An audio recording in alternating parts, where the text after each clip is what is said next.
Nosotros somos el equipo 4 y vamos a hablar de páncreas y vaso, empezando por el páncreas.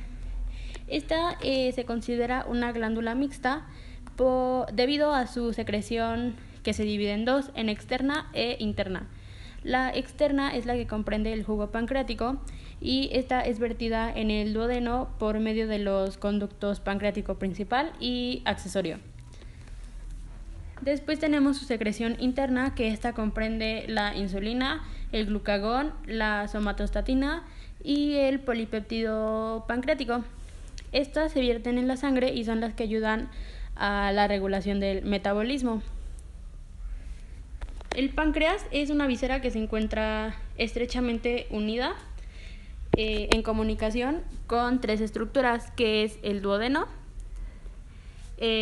por medio de la cabeza del páncreas, el conducto, el colédoco, y con el vaso por medio de la cola del páncreas. Tenemos que este es un órgano profundo, retrogástrico, y en la parte anterior se relaciona con las regiones supramesocólicas e inframesocólicas de la pared abdominal. Esta es una glándula de forma alargada de derecha a izquierda, pero es aplastada de manera anteroposterior. Describe una concavidad posterior sobre la columna lumbar a nivel de la L1 y la L2 y comprende una cabeza, un cuerpo y una cola. La cabeza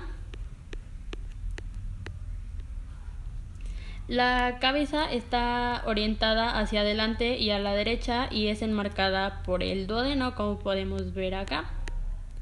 Es enmarcada por el duodeno y hacia abajo y a la izquierda de la cabeza, esta se curva en forma de gancho y este es el proceso unciforme, o también es llamado páncreas menor de Winslow. Este pasa por detrás de los vasos mesentéricos superiores. Después tenemos el cuello, que también es llamado istmo del páncreas, y este une la cabeza con el cuerpo. Esta es una porción muy estrecha y mide aproximadamente 2 centímetros de longitud. Este está delimitado en la parte de arriba por la porción superior del duodeno. En esta presenta dos tubérculos, un tubérculo anterior y uno posterior. El anterior está ubicado por debajo del duodeno y el posterior, que también se le conoce como tubérculo omental o epiploico, está situado por detrás del duodeno. Y también se delimita el cuello en la parte de abajo por la incisura pancreática. Después tenemos el cuerpo, que se dirige hacia la izquierda y hacia arriba, y tenemos que por detrás es cóncavo. Se dice que tiene la forma de un prisma con tres caras, anterior, posterior e inferior.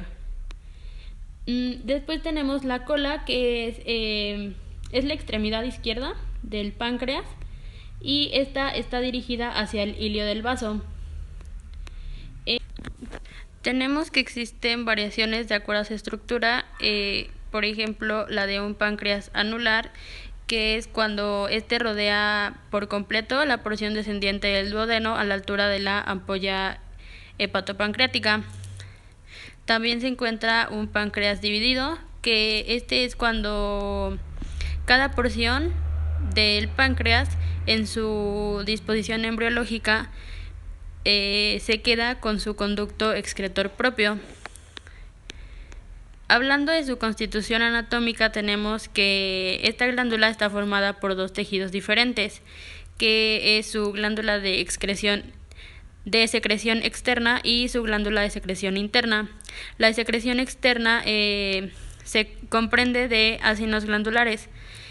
Cada ácino posee un conducto excretor para el jugo pancreático y su glándula de secreción interna está constituida por los islotes pancreáticos, o también llamados de Langerhans. Estas están situadas entre los ácidos. También están rodeados por una red vascular, que es la vía de eliminación de las hormonas producidas por las células que los constituyen. También tenemos los conductos pancreáticos, el principal, o también llamado de Wirsung, que se origina a nivel de la cola del páncreas y sigue hasta la cabeza del páncreas. En la cabeza del páncreas se sitúa en la parte posterior y se inclina hacia la derecha y describe una S itálica. Esta alcanza este conducto alcanza al conducto colédoco y termina junto con él en la ampolla hepatopancreática. Esta ampolla es la que se abre en el duodeno a través de la papila duodenal mayor. El conducto pancreático principal drena a los ácidos de la cola, el cuerpo y la porción posterior de la cabeza del páncreas. Después tenemos al conducto pancreático accesorio, o de Santorini. Se separa del conducto pancreático a nivel de la cabeza del páncreas y termina hasta la pared posteromedial del duodeno, 2 o 3 centímetros por arriba del conducto pancreático principal. Este conducto es el que drena la porción anterior de la cabeza del páncreas. Las variaciones en los conductos se dan gracias al recuerdo embriológico, que es donde se dice que el páncreas se desarrolla a partir de dos esbozos, un esbozo ventral y un esbozo dorsal. En el esbozo ventral se encuentra en el mesogastrio anterior, mientras que el esbozo dorsal se encuentra en el mesogastrio posterior. El conducto excretor del esbozo ventral corresponde a la porción terminal del conducto pancreático, mientras que el conducto excretor del esbozo dorsal corresponde a la porción inicial del conducto pancreático y también al conducto pancreático accesorio. El desarrollo de estos conductos a partir de los esbozos es lo que puede producir las diversas variaciones, tal como que haya una falta de unión de los dos conductos, que se dé la unión a distinto nivel. También tenemos que haya una ausencia de alguno de los conductos, como en la imagen se ve que el conducto de Santorini está ausente. Y también tenemos que puede haber la falta de abocamiento duodenal del conducto pancreático accesorio.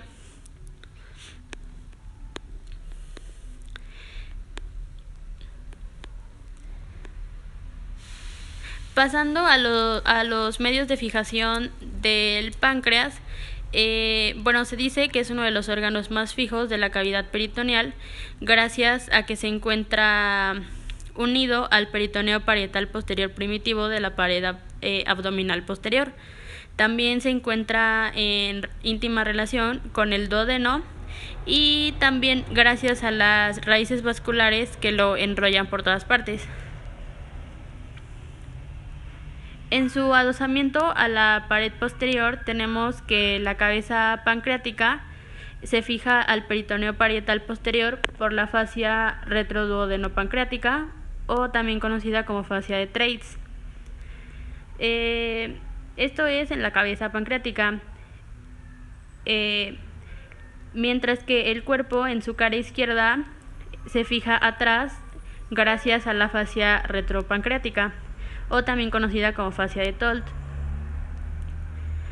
Esta última fascia, la de Tolt, deja libre a la cola del páncreas y esta se sitúa en el ligamento pancreoesplénico, en su porción frenoesplénica. También el páncreas El páncreas sufre una torsión sobre sí mismo a la altura del eje vascular arterial. Esta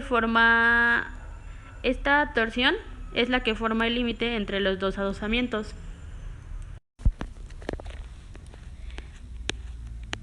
Siguiendo con los medios de fijación, tenemos al peritoneo, que se le encuentra en la parte de adelante y en el nivel de la cola. En la parte de adelante empieza con la raíz del mesocolon transverso. Atraviesa la cara anterior de la cabeza del páncreas y el borde inferior y anterior del cuerpo. Gracias a esto, la cara anterior del páncreas está dividida en dos partes, en inframesocólica y supramesocólica. Tenemos que la parte inframesocólica del páncreas corresponde a la cavidad peritoneal y comprende la porción inferior de la cabeza. Esta se adosa al mesocolon ascendente y forman la fascia preduodenopancreática, o también conocida como fascia de Fredet. También tenemos la parte supramesocólica del páncreas, que esta se divide en dos gracias a la inserción del ligamento gastrocólico. Se divide en la parte derecha y parte izquierda. La parte derecha es donde se aplica la hoja anterior del mesoduodeno y forman la fascia preduodenopancreática supracólica. Está la parte izquierda, que esta es la que corresponde en mayor parte al cuerpo y la cola. También el peritoneo se encuentra al nivel de la cola, que se divide en dos hojas que se unen en la parte de abajo para formar el ligamento esplenocólico. Estas hojas se separan hacia arriba y se enrollan alrededor de la superficie de la adherencia gastrofrénica. Tenemos una hoja anterior y una hoja posterior. La hoja anterior está situada en la bolsa omental, llega al hilio del vaso y de ahí continúa hacia adelante como si fuera la hoja posterior del ligamento gastroesplénico. Tenemos la hoja posterior, que esta viene del hilio del vaso, tapiza la cara posterior de la cola del páncreas y continúa en la hoja posterior de la región esplénica. Tenemos, como dije anteriormente, el páncreas está íntimamente relacionado con el duodeno, específicamente con las tres primeras porciones de este.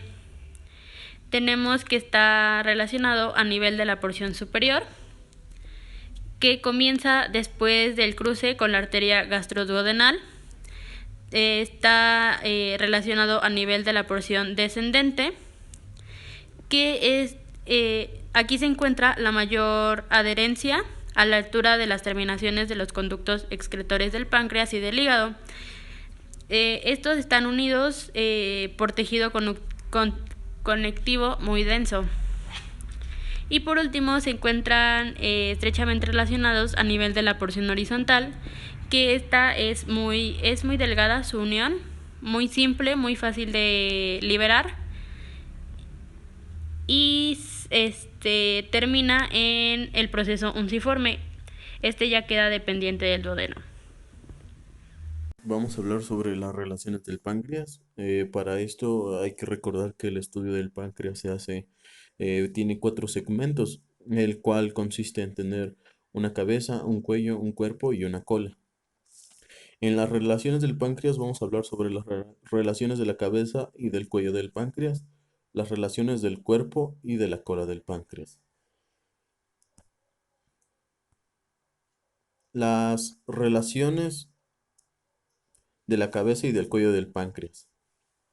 Las relaciones de la cabeza y del cuello, hacia adelante tanto la cabeza con el cuello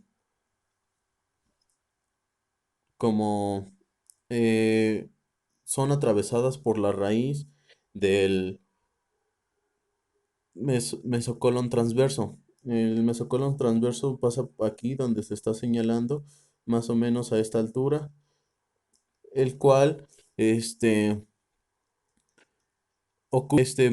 vuelve al órgano en una glándula que ocupa un compartimiento supramesocólico e inframesocólico.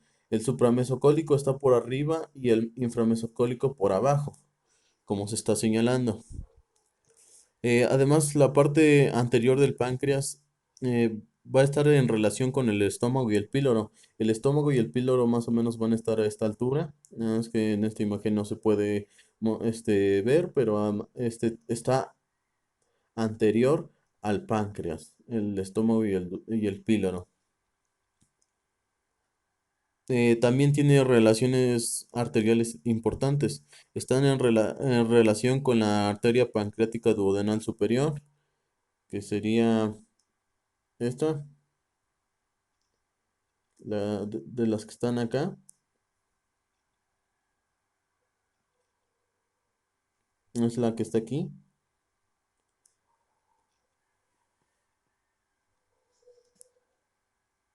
Y la arteria pancreática duodenal anterior inferior y la arteria gastrometal derecha, la gastrometal derecha está aquí, donde está el cursor, y la otra está posterior a la que se logra ver acá. Las relaciones hacia atrás, o sea, en esta cara, en una vista posterior, vamos a tener este, relaciones vasculares. Están en relación con la arteria pancreático duodenal posterior superior y a la arteria pancreático duodenal posterior inferior. Estas dos son las que se llegan a ver acá, señaladas con el cursor, las cuales se anastomosan a la altura de la cara superior a la altura de la cabeza del páncreas. Perdón, aquí está. Ahí se anastomosan para hacerse esta. Después también tenemos en esta parte lo que es el conducto cadéloco, el cual atraviesa por completo a la glándula, como se puede observar aquí. Lo atraviesa por completo por un canal que la misma glándula forma, un canal para esquimatoso a la porción final del conducto cadéloco. Por aquí es donde está de color verde el conducto calédoco. Después vemos un plexo venoso, el que está acá. Ese plexo venoso está atrás de la cabeza del páncreas y del cuello. Después encontramos a la vena mesentérica superior.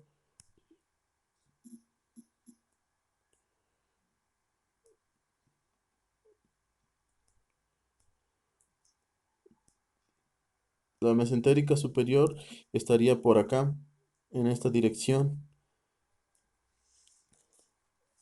influyendo junto con el tronco mesentérico para formar la vena porta. La vena mesentérica superior, junto con el tronco esplénico mesentérico, dan paso a formar la vena porta. Detrás de la cabeza del cuello y del páncreas se forma la vena porta. O sea, más o menos a esta altura se forma lo que es la vena porta.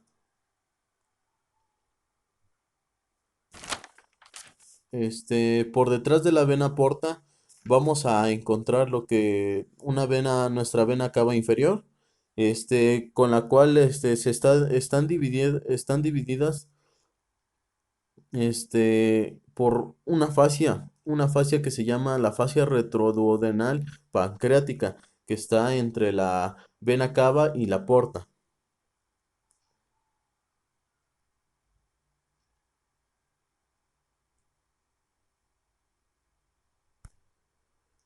Ahora, las relaciones del cuerpo y la cola del páncreas. El cuerpo del páncreas ofrece la forma de un prisma triangular. Va de base inferior, con la cara inferior va a estar en relación con el estómago. Por ejemplo, aquí se observa que la cara anterior está en relación con el estómago. En su porción inframesocólica, el cuerpo del páncreas en su cara anterior va a estar en relación con el colon transverso y con las asas intestinales, o sea, aquí, aquí abajito. Su cara posterior va a estar cubierto por la fascia retroduodenal pancreática y a través de esa fascia el cuerpo va a estar en relación con la aorta abdominal, con el plexo celíaco, vasos esplénicos, el riñón y la glándula suprarrenal. O sea que va a estar por detrás. Esta es una visión, una vista anterior. Entonces, si lo vemos de atrás hacia adelante, va a estar cubierto por lo que es la fascia, la fascia y va a estar en relación con la aorta abdominal, que es esta que está atravesando acá. Esta es la aorta abdominal con el plexo celíaco. El plexo celíaco está aquí o también se le denomina tronco celíaco. Vasos esplénicos. Los vasos esplénicos son los que salen del tronco celíaco o del plexo celíaco a lo que es el vaso. El riñón y la glándula suprarrenal. Aquí no se encuentra el riñón, pero más o menos está a esta altura.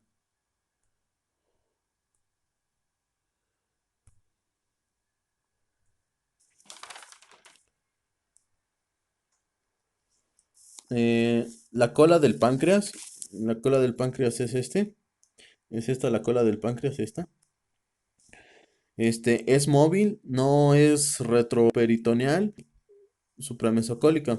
Se aloja en el epiplón pancreático esplénico junto con los vasos esplénicos. Y sí, aquí se encuentra, junto con los vasos esplénicos que están a esta altura.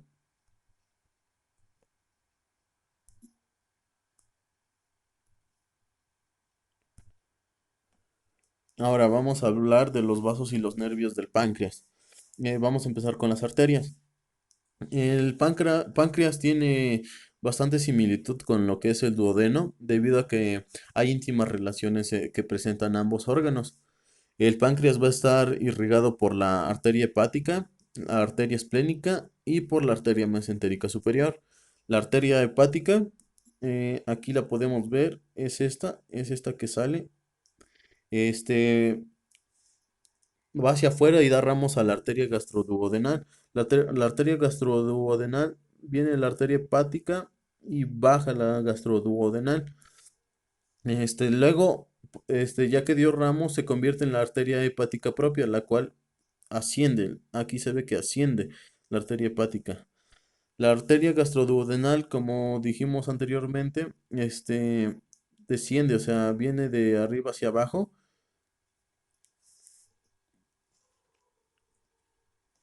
Las cuales se encuentran una arteria pancreático duodenal superior y una arteria pancreático duodenal posterior superior. O sea que hay una anterior y una posterior. Ambas recorren por delante y por atrás de la cabeza del páncreas. O sea, como aquí está en el ejemplo, solamente se ve la anterior, pero la posterior también. Por el otro lado vamos a tener lo que es la arteria mesentérica superior. Aquí está. Esta es la arteria mesentérica superior. La cual, la arteria esplénica, la arteria esplénica viene aquí, parte del tronco celíaco y viene acá. Irriga el cuerpo y la cola del páncreas. Y sí, aquí como se ve, irriga todo lo que es el cuerpo y la cola del páncreas. En la arteria celíaca vamos a encontrar, innumerados, ramos que da, pero hay dos importantes que se logra ver acá. Esta y esta. La primera se llama arteria pancreática dorsal y la otra es la arteria pancreática magna. Esta es la magna y esta es la dorsal. Estas, al anastomosarse aquí abajo, como se logra ver aquí, van a dar nombre a lo que se le conoce, se llama arteria pancreática inferior. Después vamos a ver lo que son las venas. Las venas siguen el mismo trayecto que las arterias y por lo general tienen el mismo nombre. Tenemos la vena pancreática posterior, la cual sería esta. Bueno, está por atrás. La pancreática superior estaría más o menos a esta altura. Aquí como esta, como está la anterior, pero en posterior. junto con la cual va a drenar directamente a lo que es la vena porta. La vena porta viene aquí, aquí se ve, aquí se logra ver, aquí, aquí donde estoy señalando, ahí por atrás, posteriormente está la vena porta. Luego tenemos a la vena pancreática duodenal, la cual desemboca en la vena mesentérica superior. Y sí, aquí está la vena pancreático duodenal y aquí desemboca en lo que es la mesentérica superior. Por otro lado tenemos lo que es la vena pancreática inferior y posterior inferior. Es esta la inferior y la posterior inferior estaría obviamente del otro lado, la cual va a desembocar igual en la mesentérica superior.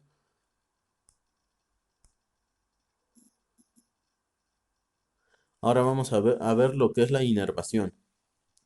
El páncreas tiene inervación autónoma, simpática, parasimpática y sensitiva. La inervación parasimpática va a estar dada por lo que es los nervios vagos, el izquierdo y el derecho. Aquí están los nervios vagos. Van a estimular lo que es la secreción endocrina como exocrina del páncreas. Este, Mientras que en la inervación simpática son los nervios esplánicos, los cuales nacen o se originan de lo que es la T5, T6, T7, T8 y T9. Descienden y llegan a lo que se le llama ganglios, a lo que se le llama ganglios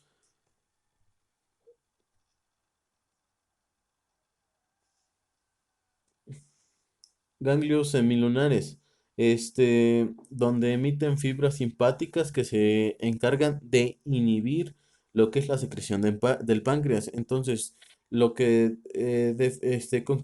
decimos es que lo parasimpático va a estimular la secreción del páncreas, mientras que el simpático va a inhibir la secreción del páncreas. Y por último, las fibras sensitivas, las cuales transmiten el dolor del páncreas cuando hay alguna patología en el cuerpo humano.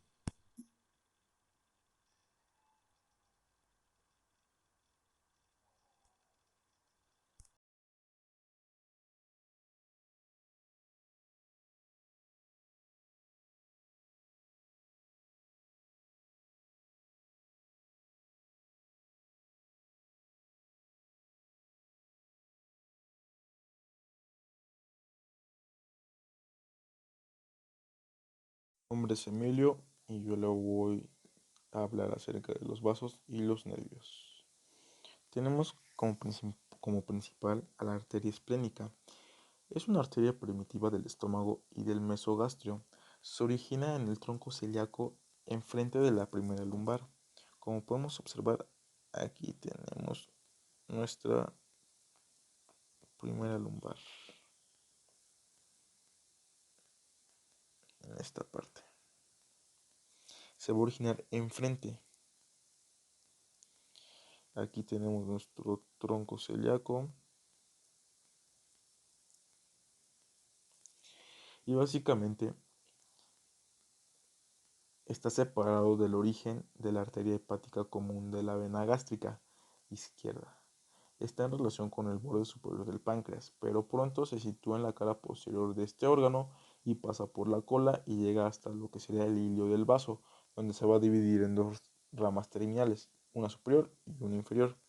Como podemos observar, acá está nuestro tronco celíaco, como ya lo señalé, va a estar por lo que sería el borde superior de lo que es nuestro páncreas y se va a dividir en dos ramas terminales, aquí están, que sería la superior y la inferior y va a llegar hasta lo que es nuestro hilio del vaso. En esta imagen podemos observar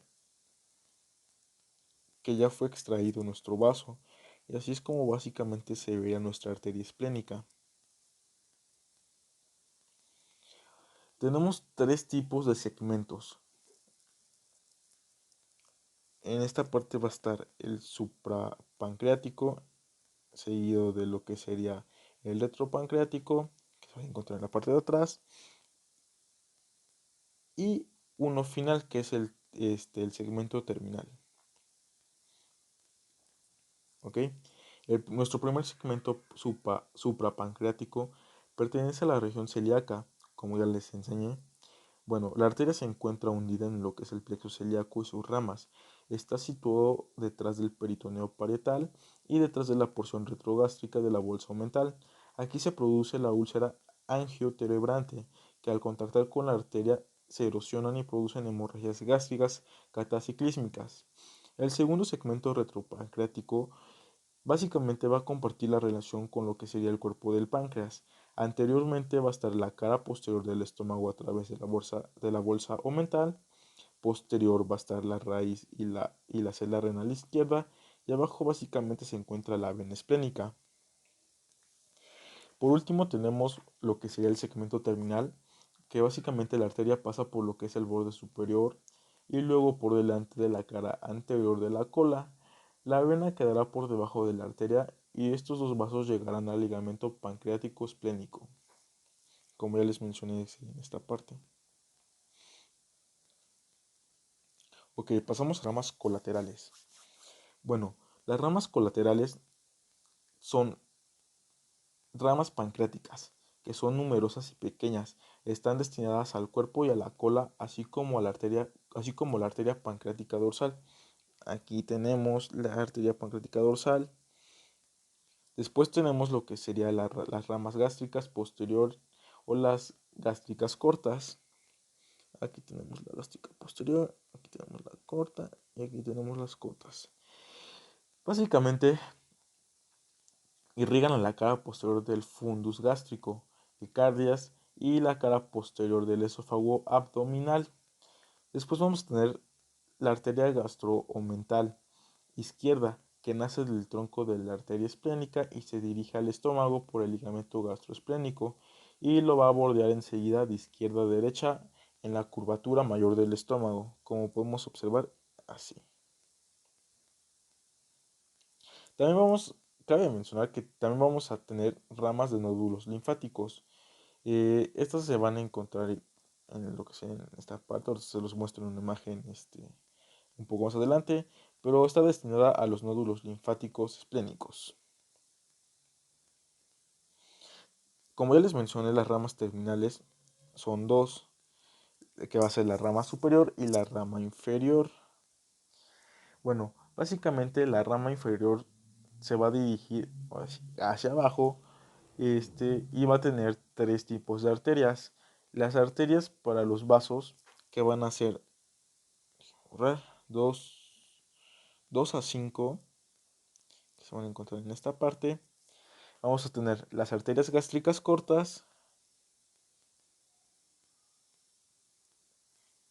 aquí, y también vamos a tener la arteria gástrica omental izquierda, aquí. Las superiores, pues como su nombre lo dice, se dirigen a la parte alta del ilio, donde básicamente va a haber 4 a 6 ramas entre 2/3 del hilio del vaso, esta parte. Ok, vamos a pasar a lo que es la vena esplénica. Bueno, la vena esplénica es afluente de origen de la vena porta hepática. Del hilio del vaso emergen venas satélites de esta arteria. Estas convergen para constituir 2 o 3 troncos principales, como podemos ver. El tronco inferior se enriquece con la vena gastroomental izquierda. Esta es satélite de la arteria y siempre pasan por debajo de ella. Básicamente las dos juntas van a pasar por debajo del páncreas, como podemos observar aquí. Eh, Después nuestra vena esplénica va a estar aplicada al páncreas de abajo hacia derecha y va a recibir la vena mesentérica inferior. Aquí está, como podemos ver. Aquí. Y pues básicamente se va a continuar para unirse después a la mesentérica superior para constituir el origen de la vena porta hepática. La vena esplénica es voluminosa pero con paredes muy delgadas. Como podemos observar, pues básicamente se hipertrofia con la hipertensión portal, mientras que la presión venosa se eleva allí. La presión normal ahí va a ser de 20 centímetros de agua en un término medio. Bueno, las relaciones son de la arteria, sus relaciones con la arteria esplénica en su segmento es yuxtailiar. Medialmente va a estar con la vena, está situada en un plano inferior, aplicada a la cara posterior del páncreas. Por intermedio de las fascias retropancreática y de la hoja renal, se relaciona con la vena renal izquierda. Básicamente, nuestra vena esplénica va a tener muchos afluentes y numerosas, como por ejemplo la vena gastromental izquierda, las venas gástricas cortas, las venas pancreáticas, también tenemos venas gástrica izquierda, y habitualmente esta es directa a la vena porta hepática, pero de modo inconstante la vena esplénica y la vena mesentérica inferior, que en ocasiones pueden faltar. Ok, pasamos a lo que serían nuestro sistema linfático y los nervios. Bueno, en la parte de lo linfático hay una red superficial subperitoneal y de una red profunda perivascular que parten colectores que se concentran en los nodos linfáticos esplénicos ubicados en el ilio. Estos son drenados a lo largo de la arteria esplénica. Los nodos linfáticos esplénicos reciben también linfáticos del aumento mayor, de la curvatura mayor y del fundus gástrico. Como podemos observar, aquí tenemos nuestros nodos pancreáticos superiores, que básicamente van a estar pues ahí, como lo comenté en la anterior de las ramas colaterales, igual serían estas. Básicamente pues aquí son drenados. También tenemos aquí los nervios que provienen del plexo celíaco, siguen a la arteria esplénica y sus ramas son los plexos periarteriales. Comprenden por intermedio del vago y del simpático fibras esenciales vasomotoras que aseguran por intermedio del volumen sanguíneo la esplenodilación o la esplenocontracción. Básicamente la sensibilidad esplénica parece confluida con la de su peritoneo. Hay que tener tres cosas como noción que son muy esenciales. La primera es que no tiene función digestiva, pero de él emerge la vena esplénica, la cual contribuye a la formación de la vena porta hepática, que en resumen resume la circulación venosa digestiva abdominal. La segunda es que no es un órgano indispensable para la vida y no ocasiona trastornos graves. La tercera es que tiene una acción fundamental en la composición química y celular de la sangre. El vaso es reservorio de sangre capaz de vaciarse y también interviene en la destrucción de la hematies, que es liberación de pigmentos, y también es activo en la linfopoiesis, que es la fabricación de los glóbulos blancos. Vamos a tener dos exploraciones clínicas. Bueno, la primera es la exploración clínica y de anatomía de superficie, que nos dice que pues, es un órgano profundo abdominal con importantes relaciones torácicas. Sabemos que un vaso normal no es palpable y que posee una proyección en la pared torácica posterior lateral de una forma ovalada que básicamente sigue al eje de la décima costilla y también se desborda sobre los espacios intercostales vecinos hasta la novena y la undécima costilla. Tenemos la exploración radiológica e instrumental. Bueno, básicamente esto es, nos dice que el vaso es permeable a los rayos X. No es distinguible en una radiografía simple, pero se le puede poner de manifiesto a través de un neumoperitoneo y difícilmente por inyección de un producto radiopaco. Bueno, básicamente lo que nos permite es que podemos extraer tejido esplénico, también la inyección de un producto radiopaco que pasa rápidamente al sistema venoso y constituye una vía de la esplenoperotografía. La centelografía y la ecografía constituyen a métodos de exploración complementarios. Incluso en casos de urgencias. Las imágenes de resonancia magnética producen cortes donde se pueden apreciar las relaciones viscerales y la estructura interna del órgano. Tenemos vías de abordaje que de profundidad del vaso está compensado por la movilidad de su raíz que facilita su exteriorización. La esplenectomía se puede practicar por incisión media supraumbilical, oblicua subcostal u oblicua lateral. Es paralela a los nervios intercostales y pues básicamente se aborda también por vía torácica, toracofrenotomía o toracofrenoaparatomía. Y pues básicamente aquí tenemos 3 imágenes donde podemos encontrar aquí el vaso. Aquí se encuentra el vaso, esta imagen, aquí no se nota tanto, pero ahí encontramos el vaso y en esta parte encontramos lo que es el vaso.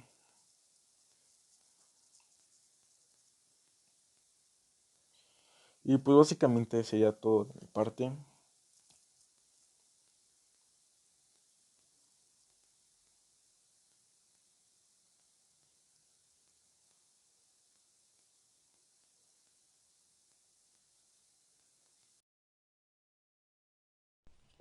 Bueno, vamos a hablar del vaso. El vaso es un órgano linfático secundario y drenado del sistema portahepático. Este está situado a la izquierda, detrás del estómago, en el receso sufrénico izquierdo y por arriba de la flexura cólica izquierda, que es esta. Y también a la extremidad del riñón izquierdo, que el riñón está atrás. Bueno, este se desarrolla con el tubo digestivo, pero no tiene ninguna acción en la digestión. Bueno, vamos a hablar de la configuración externa. Como podemos ver, es ovoide. Se proyecta casi paralelamente a la 10ª costilla. Y bueno, este presenta 2 caras. Una cara diafragmática, que es convexa, moldeada sobre la concavidad del diafragma. Aquí, como la podemos ver, esta es la cara externa que está en el diafragma. Y una cara visceral. La cara visceral, esta presenta 3 impresiones. Aquí las podemos ver. Tenemos una impresión gástrica, que es la que tenemos aquí. Bueno, esta impresión gástrica es cóncava, aplicada contra la concavidad del estómago. En su porción posterior se sitúa el ilio del vaso, que es una presión llena de impresiones vasculares. Como podemos ver, es esto que está aquí. Tenemos una impresión renal, como su nombre lo dice. Esta va a ser cóncava y se aplica sobre el riñón y la glándula suprarrenal izquierda. Y tenemos una impresión cólica, que es aquí. La impresión cólica está en contacto con el colon transverso. Bueno, ahora vamos a hablar de los bordes. Estos se están separando las 2 caras. Como podemos ver, hay un borde superior, que es el de aquí, y un borde inferior. Vamos a hablar del borde superior.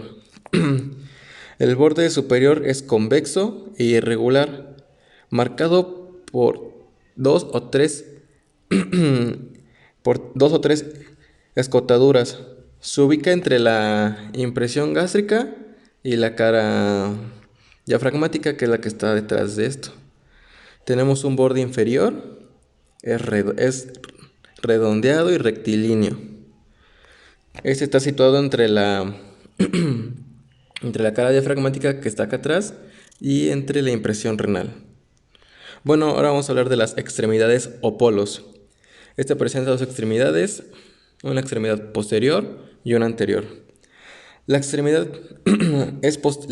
posterior es posterior y superior, de forma redondeada, como podemos ver.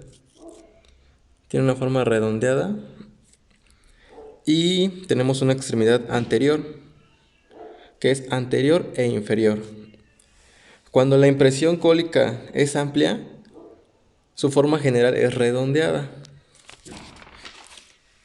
Bueno, ahora vamos a hablar de las características generales. Este órgano mide término medio en un adulto de 11 a 13 centímetros de longitud, de 6 a 8 centímetros de ancho y de 3 a 4 centímetros de espesor. Su peso, su peso en la autopsia es de 200 gramos. En el ser vivo, este órgano es de color rojo oscuro. Su superficie está cubierta por peritoneo. Es blando y muy friable. Bueno, vamos a hablar de las variaciones, que pues no tiene muchas anomalías, son muy raras, pero a menudo existen vasos supernumerarios situados en los mesos vecinos o en contacto con el páncreas. Su forma es muy variable, puede ser alargados o abultados, gruesos o delgados. Bueno, vamos a hablar de su constitución anatómica. El, a ver, vamos a hablar, aquí está. Vamos a hablar sobre que el vaso está formado por un tejido de aspecto esponjoso, compuesto por la reunión de folículos linfáticos o pulpa blanca, que es esta. Esa es la pulpa blanca. Y también rodeados por lagunas vasculares muy amplias, que es la pulpa roja. Es esto de aquí. Este tejido es muy hemorrágico y está rodeado por una cápsula fibrosa, que es esta. Es toda esta. Bueno, este tejido es muy hemorrágico, y que emite trabéculas, que son estas de acá. Estas trabéculas. Está reforzado en la superficie por peritoneo. Vamos a ver, aquí. Por peritoneo. Aquí está su reforzamiento, que es la capa serosa del vaso, como aquí dice. Bueno, la cápsula fibrosa es muy delgada y no resiste a veces a traumatismos. Es toda esta. Ella es muy delgada, como podemos notar. Bueno, ahora vamos a hablar del peritoneo. Este se desarrolla en el mesogastrio posterior, desplazando hacia la izquierda por la rotación del estómago.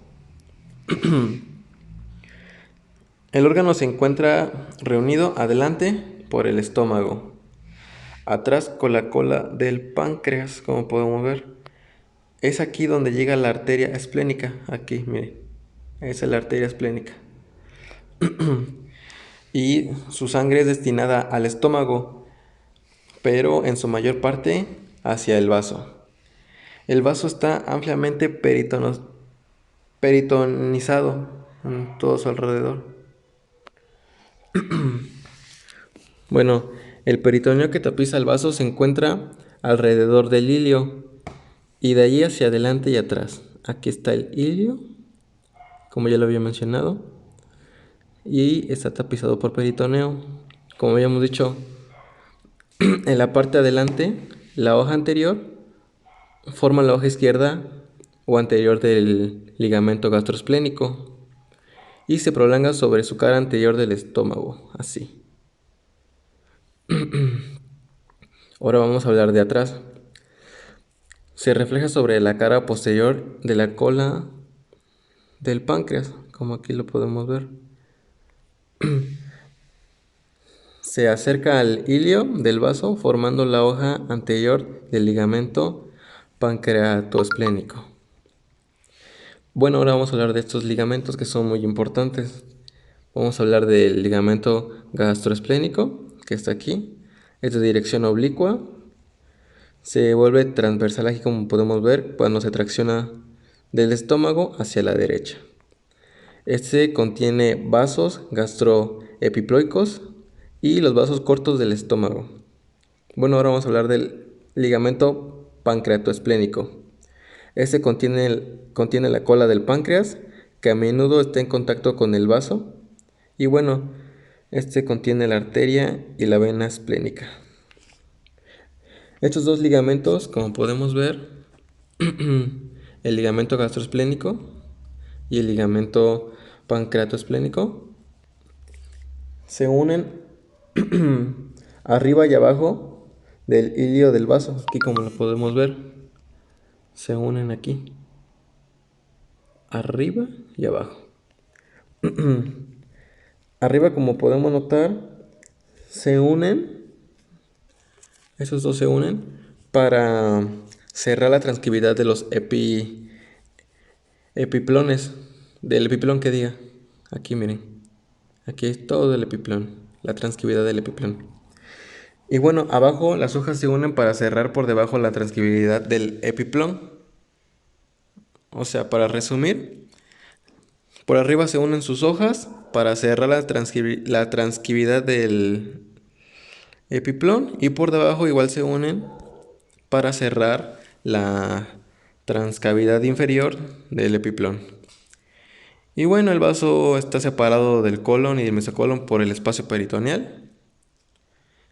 Y por último, vamos a hablar de la celda esplénica, que no es más que el espacio ocupado por el vaso que queda vacío después de su extirpación. Y bueno, eso sería todo.